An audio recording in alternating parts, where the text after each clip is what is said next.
Crytek versus CIG. Boom! It is done. This turkey is a golden brown. Let's take it out of the oven. It is cooked.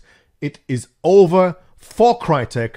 We've suspected this for a while. Let us backtrack a little bit first and tell you the latest of what's happened. So this came out Friday afternoon, Friday evening, Exhibit 2, and it is a slam dunk. It is done. Dunzo. Over. For Crytek. They got nothing. Nothing. A little backtracking. All right, first of all, Crytek wanted to dismiss the case without prejudice in the last thing they did now. What they want to do was say, listen, we want to stop this case right now, and we want to basically wait for Squadron 42. If Squadron 42 ever comes out, then we'll sue CIG then, you see, because we want to wait for Squadron 42. Now, the reason they want to dismiss without prejudice is that the court made Crytek pay a $500,000 bond should they lose that covers CIG's legal expenses. What Crytek wants to do is say, nah, let's just dismiss this without prejudice so we don't have to pay that because we want to come back and sue them later, you see. Well, something very, very interesting came out on Friday, which shows that Crytek is full of caca. Because... and you gotta see this. It is so good. First of all, such beautiful writing. You know, if I had known this is what law is back when I was in university, I would have studied law because this is beautiful. Let me read you some of this, all right? All of the factors applicable to the court's discretion prior to the actions of dismissal with prejudice. With prejudice means, yeah, you got to pay us that bond the court's holding, all right? At the very least, this is coming from CIG. At the very least, the court should dismiss Crytek's credits claim with prejudice and order that the security bond be released to CIG. Crytek should not, here's the good part, Crytek should not be allowed to aim its car at CIG's storefront window, stomp on the accelerator, smash through, do donuts for years, then back away and drive away to maybe circle around and crash into CIG another day. Who writes this? Come on. I would have loved to have written stuff like this. So nice. Crytek richly deserves having its keys taken away for all time so that CIG can conduct responsible business without further interference from Crytek's series of lawyers. All right, now that's something interesting. Crytek or its series of lawyers.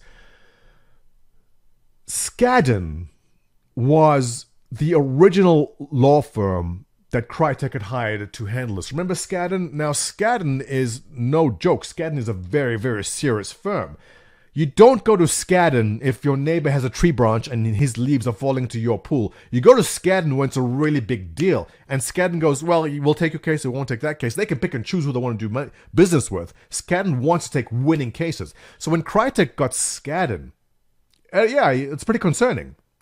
But Skadden left, or rather, we thought Crytek left Skadden and went to another firm, maybe to save money.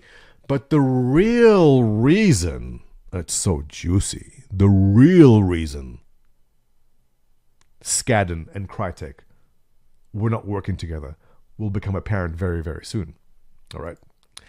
The security bond, let me continue. The security bond, which the court generously limited in size so Crytek could make it to the end of the case, it now flees, would barely cover a portion of the wreckage. All right, that cost CIG more than $500,000 legal fees so far. That's what they're saying. The proper ending to the action is dismissal with prejudice. Any other dismissal would end with a bond paid over to CIG. All right. So here's the beautiful part now. And where are we? Page 2. It was on page 3. Okay. This is what I want to show you.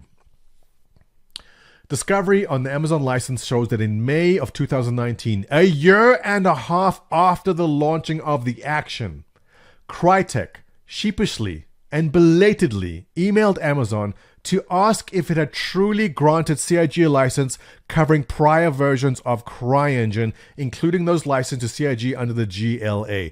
Now, if you recall, one of the claims that Crytek made was saying, hey, you said you're making a game, but now you're making two games, Squadron 42 and Star Citizen. And CIG says, no, the license says we're licensed to make Squadron 42 and Star Citizen, meaning the license covers both. And they were arguing back and forth about that, but it clearly stated it covers both. As far as CIG is concerned, the court has to agree with that, and I think they have or they will.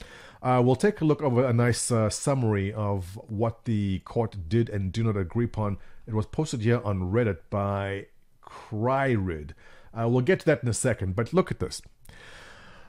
Crytek sheepishly and belatedly emailed Amazon to ask if they truly granted the license. All right, Goldman Declaration Exhibit 3. We'll take a look at Exhibit 3 in a second.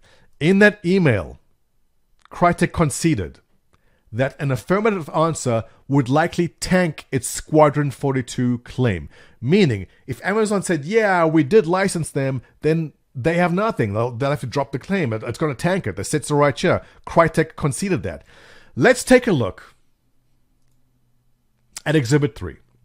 So here is JC Connors from Amazon and Avni Yearly from Crytek.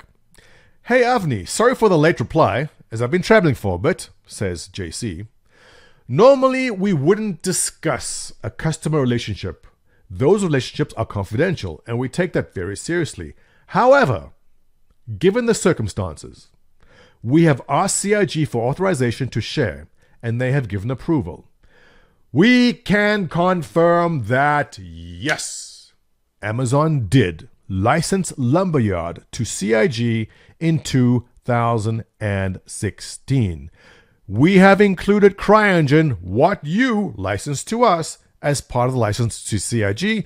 Best, JC, wrap it up, case closed, we are done. A year and a half after the case began, that is what they did. All right. Oh, Jesus. Instead of acting responsibly, even at that late moment, Crytek persisted and fought the bond motion and did it another 7 months before bringing in this motion. All right, notice the date here, May. A week later, Skadden no longer worked with Crytek. What happened here? Skadden saw this, and Skadden said, Crytek, you got nothing. You got nothing. We're not doing this. And Crytek goes, fine, we'll go somewhere else. And they did. So that is why Skadden no longer represented Crytek, because Skadden said, yeah, you're done. There's nothing. But they insisted on continuing with the bull. And that's why it brought them here. And that is why now they want to drop the case without prejudice. And CIG saying, you got to pay up anyway. So, good news for CIG. Terrible news for Crytek. And look, I take no pride in this. I feel bad for everyone working at Crytek, because if this $500,000 is money they solely need, I don't know what their financial status is right now, but this could very negatively affect the employees at Crytek, many of which had come to work at CIG and are great people. So I don't take pride in the misfortune of Crytek. I am relieved that this is over. Not officially yet, but pretty much reads like it's pretty much done now. And listen, I hope Crytek survives this, or the Crytek engineers at least don't bear the brunt of this. But overall, I think it's a big relief for everyone at CIG and everyone at Crytek. Hopefully this comes to a conclusion and we are done with it. I'll post a link to this DocDroid document in my video below. And can we be a bit presumptuous and say that's a wrap? I think it pretty much is. Post your comments below. As always, if you like this content, thumbs up, and I'll see you in the next thrilling episode. Well, hopefully this is the final one of the Crytek vs. CIG nonsense. Huh? It's done.